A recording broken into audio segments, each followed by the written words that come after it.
Okay, so Tears of the Kingdom comes out very soon, and it's been a long time coming, and I am extremely excited for it. And the more I think about it, the more I have to say about it. So I want to put my thoughts out there, but I don't think they warrant making a polished video, crazy production value and all that, because they're all over the place, and I just don't have the time to do that anyway at this point. So I just wanted to take this time to ramble for a bit. When I say ramble, what I mean is I've written 11 pages of notes, and now I will go through them.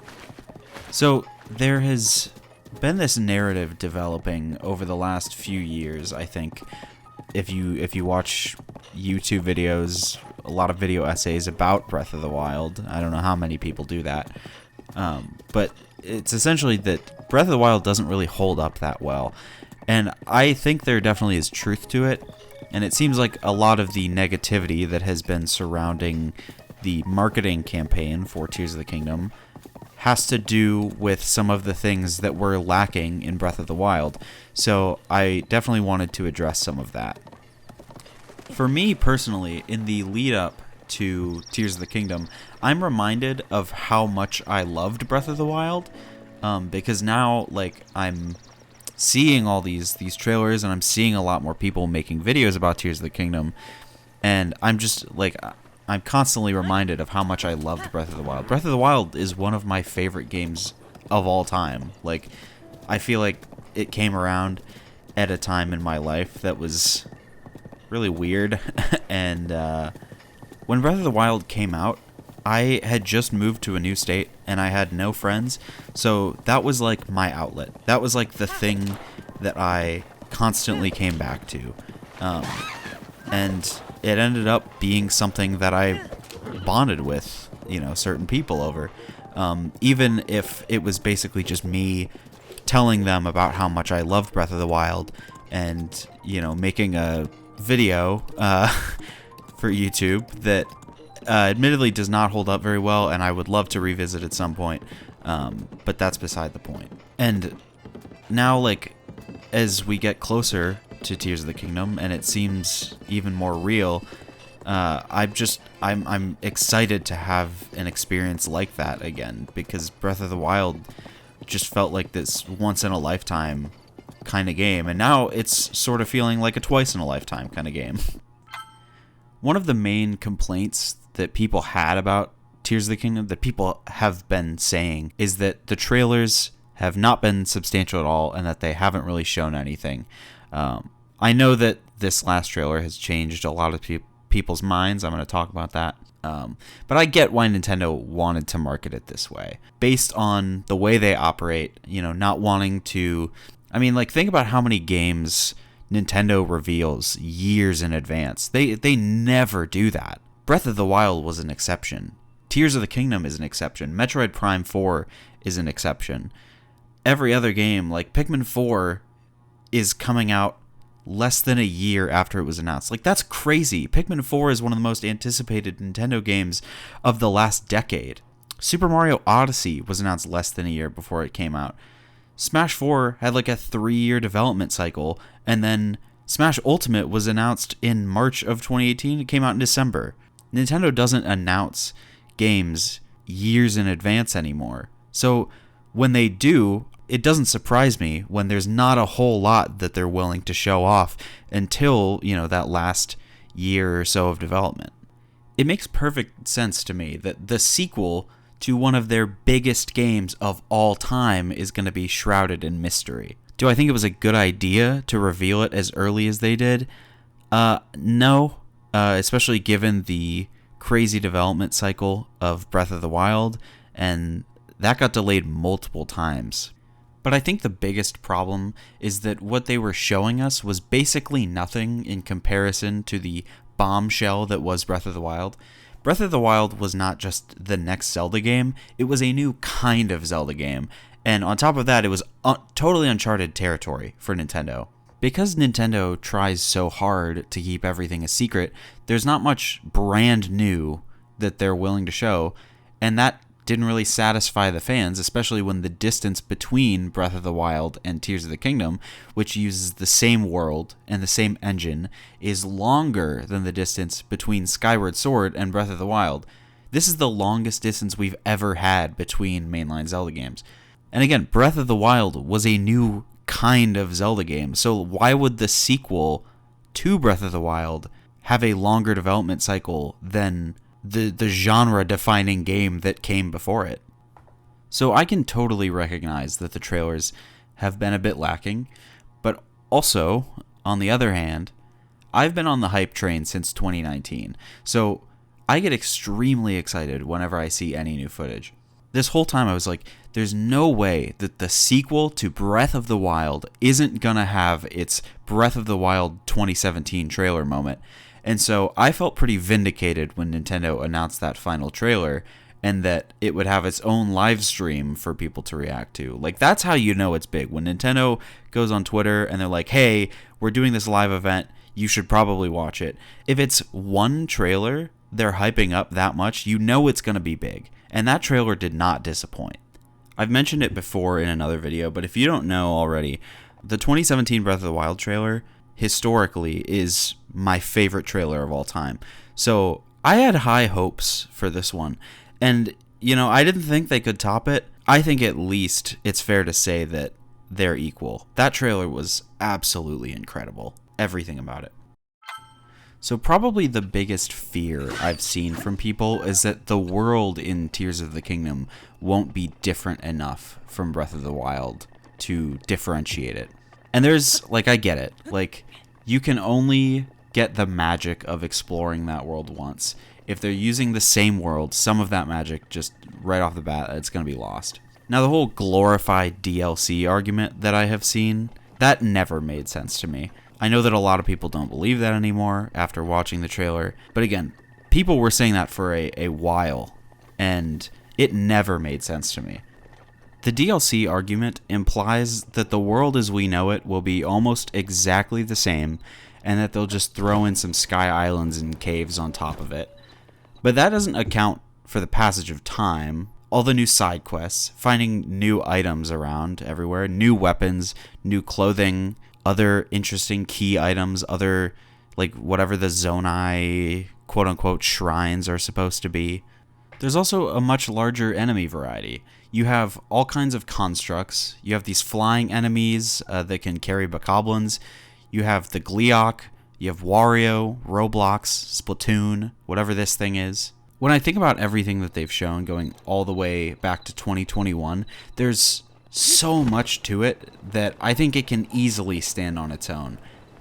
I feel like another thing that people haven't really taken into account is that Hyrule is one landmass. It's one big landmass. So naturally there's gonna be a lot of empty space that just doesn't have anything going on. But because the Sky Islands are islands, they don't have to cover every square inch of the map. So they can just be deliberately placed wherever the devs feel like it might be beneficial to have an island, or a set of islands. And the same goes for the caves.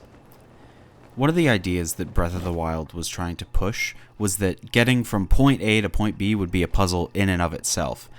And I feel like by adding these locations that you never would have been able to reach in the first game with the tools that they gave you, Tears of the Kingdom is taking that idea one step further.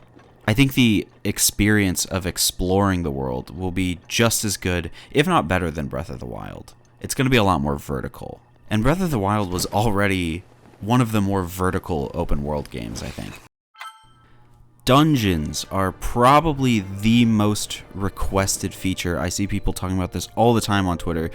To this day, no one knows if what we saw in the trailer were dungeons, but I can totally get behind this, because dungeons would go a really long way towards making this game feel different from Breath of the Wild, and it would be another new thing to explore, which again was half of what made Breath of the Wild so great in the first place, I think.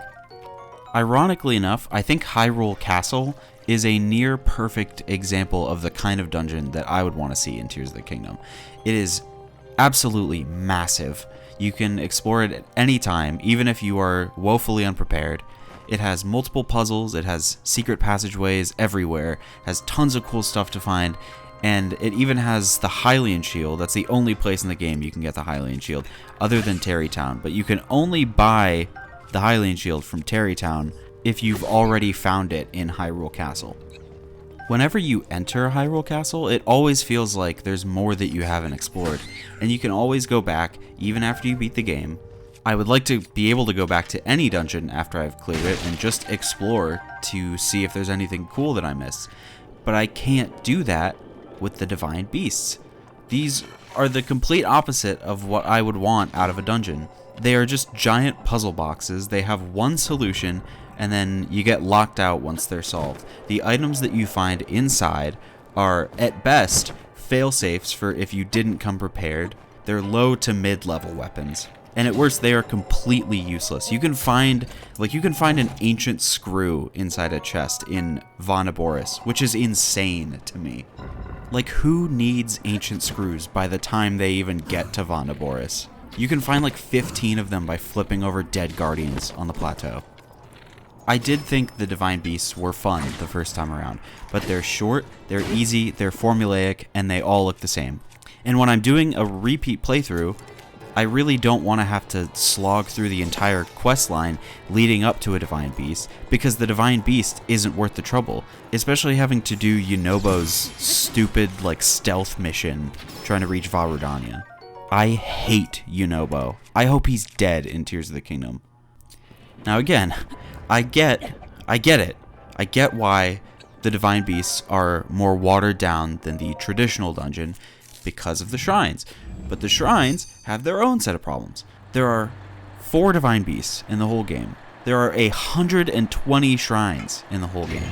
Shrines are just bite-sized dungeons, which I don't think works in the game's favor because they take away from the Divine Beasts. They feel like quantity over quality. 29 of them are a single room with a chest, and 20 of them are a single room with a chest where you fight a guardian.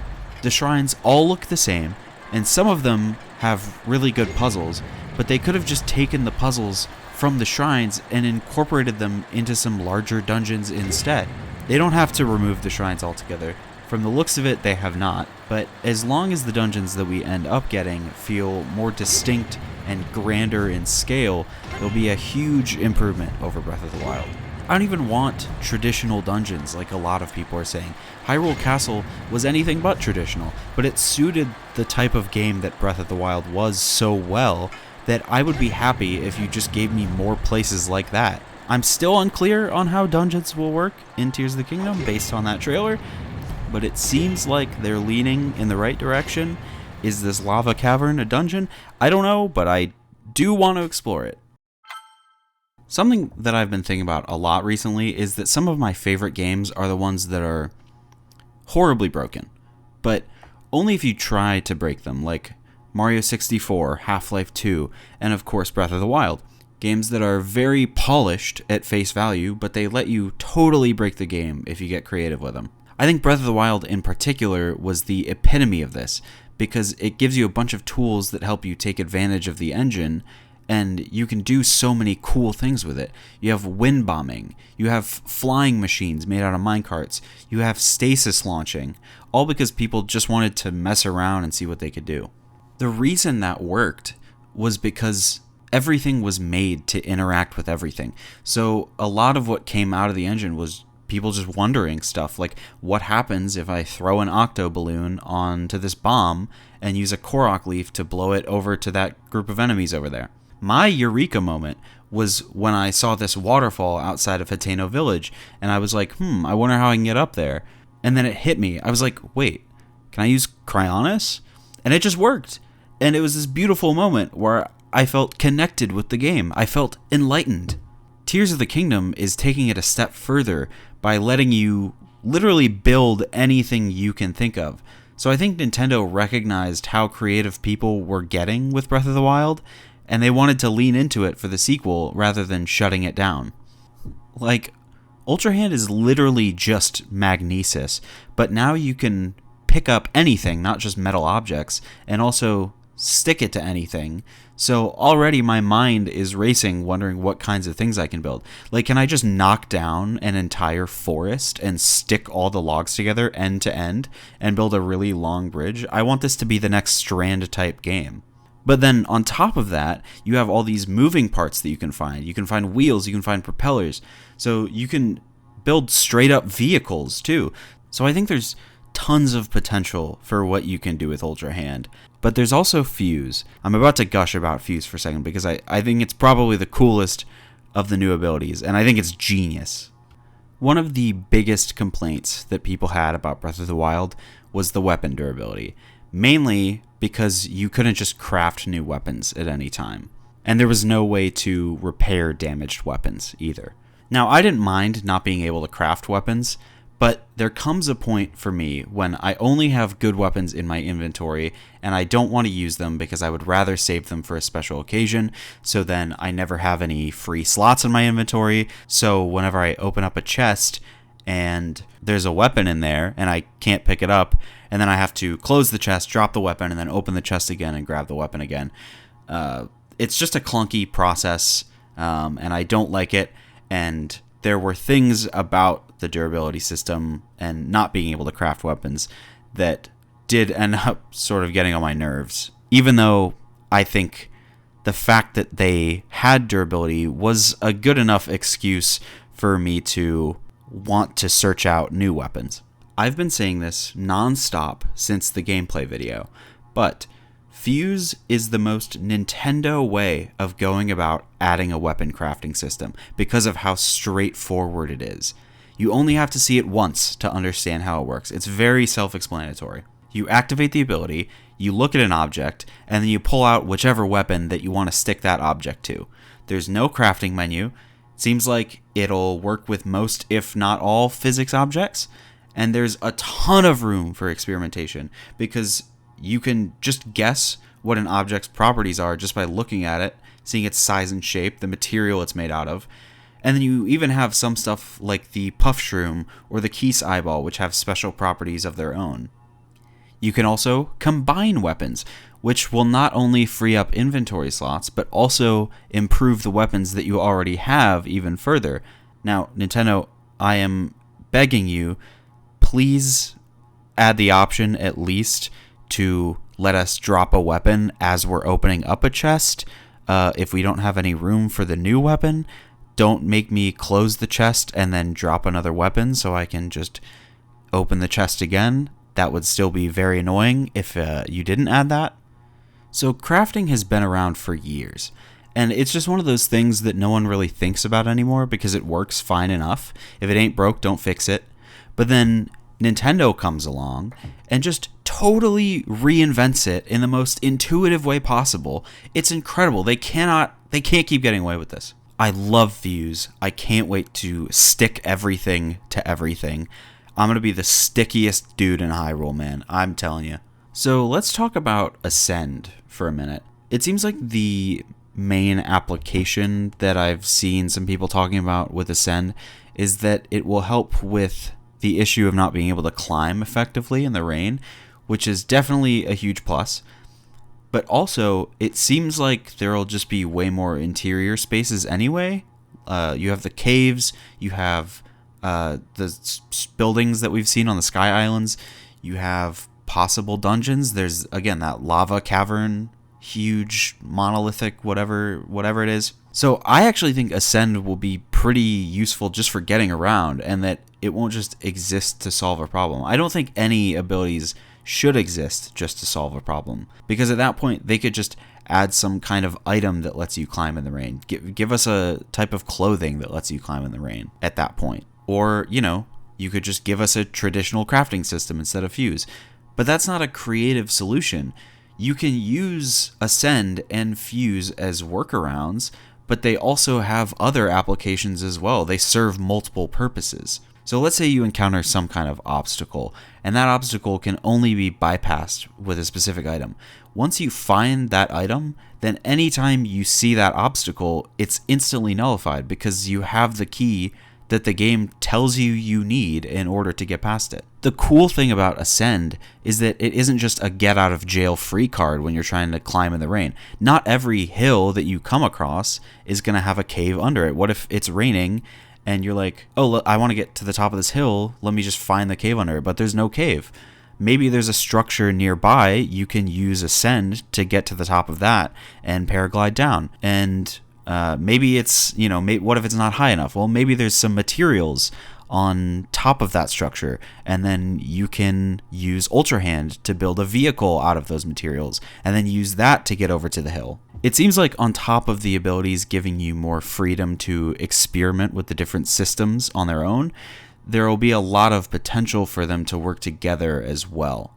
The last new ability is Recall, which visually looks a lot like Stasis, but I actually think it'll be more like Cryonis. Cryonis was very situational. So like whenever you saw a body of water, you knew that Cryonis was an option.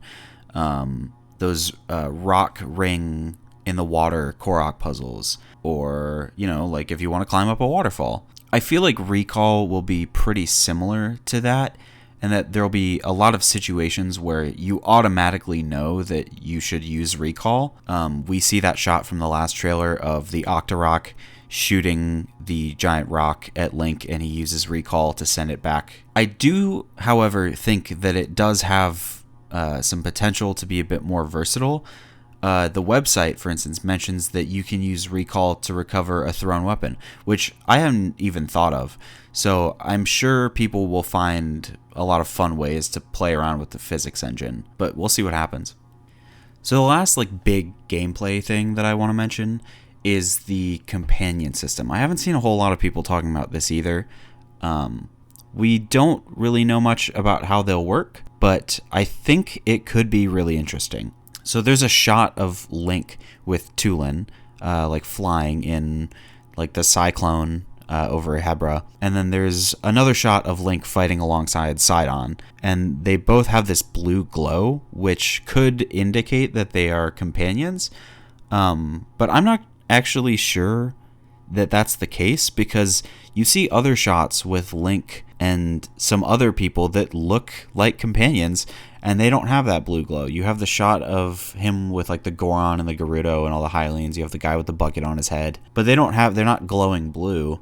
There's also the shot that I think is really interesting of him pulling along some Hylians in a horse-drawn carriage.